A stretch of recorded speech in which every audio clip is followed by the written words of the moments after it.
Inferior facts में आप सभी का स्वागत है। हम सभी जानते हैं कि प्राचीन काल में मिस्र में इंसान के मर जाने के बाद उसके शवों को प्रिजर्व करके रखा जाता था, जिसके चलते आज भी हमें कई जगहों से मम्मी मिलते रहते हैं। लेकिन क्या आपको पता है कि दुनिया में एक सीरियल किलर के सिर को पिछले 150 सालों तक प्रिजर्व करके रखा गया है। जी हाँ दोस्तों, पुर्तगाल की एक यूनिवर्सिटी में एक सीरियल किलर के सिर को यहाँ पर रखा गया है।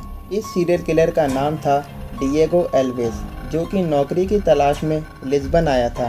काफ़ी कोशिशों के बावजूद भी एल्विस नौकरी पाने में असमर्थ रहा, जिसके चलते उसने अपराध की दुनिया में कदम रख दिया। उसने लिस्बन के एक नहर के पास का इलाका चुन लिया। वहां बने पुल से गांव के किसान अनाज और सब्जियां बेचने शहर जाते थे। शाम को वह उसी पुल से वापस अपने गांव लौटते थे।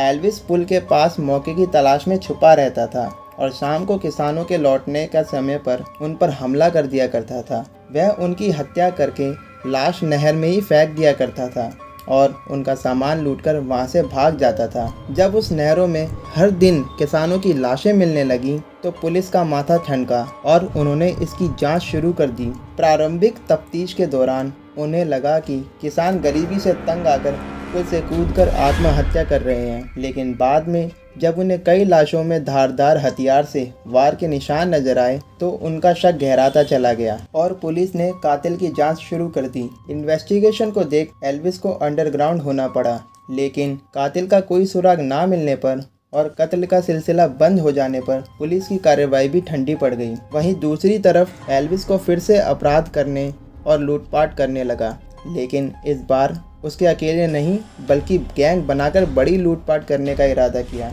वह ऐसे लोगों की तलाश में जुट गया जो बहुत ही ज़्यादा गरीब थे और पैसों के लिए कुछ भी करने को तैयार थे। जल्द ही उसने अपनी गैंग बना ली और बड़ी वारदातों को अंजाम देने लगा। लूटपाट के लिए उसने बहुत से हथियार भी इकट्ठे कर लिए। एल्विस बड़ी बेरहमी से लोगों की जान लिया करता था। वह इतना शातिर था कि हमेशा पुलिस की गिरफ्त में आने से बच जाया करता था, लेकिन एक बार उसकी किस्मत दगा दे गई। दरअसल दोस्तों, हुआ यूं कि वह एक डॉक्टर के घर लूटपाट करने गया, जहां उसने पूरे परिवार के सदस्यों की बेरहमी से हत्या कर दी और लूटपाट कर वहां से फरार हो गया। लेकिन इस घटना में किसी तरह डॉक्टर की बेटी मारिया बच गई, जिसने उसे पहचान लिया था। पुलिस उसके गैंग की तलाश करने लगी और एक दिन कहीं से पुलिस को एल्विस के छुपने का ठिकाना मालूम चल गया और उन्होंने उसे ढूंढकर पकड़ लिया। एल्विस ने डॉक्टर के परिवार सहित 70 लोगों के कत्ल का गुनाह कबूल कर लिया। डॉक्टर की बेटी मारिया चश्मदीद गवाह बनी। उसकी गवाही और एल्विस के कबूलनामे के बाद उसके जघन्य अपराधों को देखते हुए कोर्ट ने उसे फांसी की सज़ा सुनाई। उसे फांसी पर लटका दिया गया।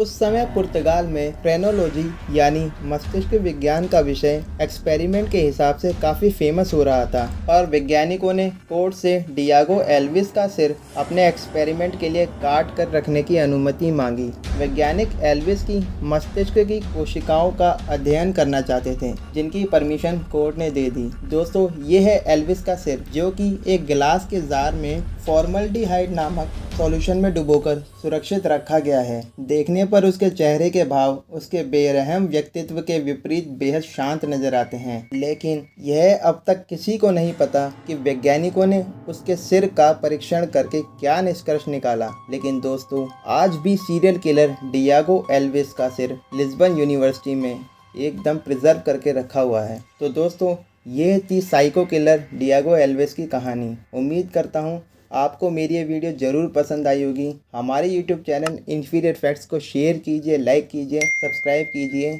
और कमेंट करना ना भूलें। धन्यवाद।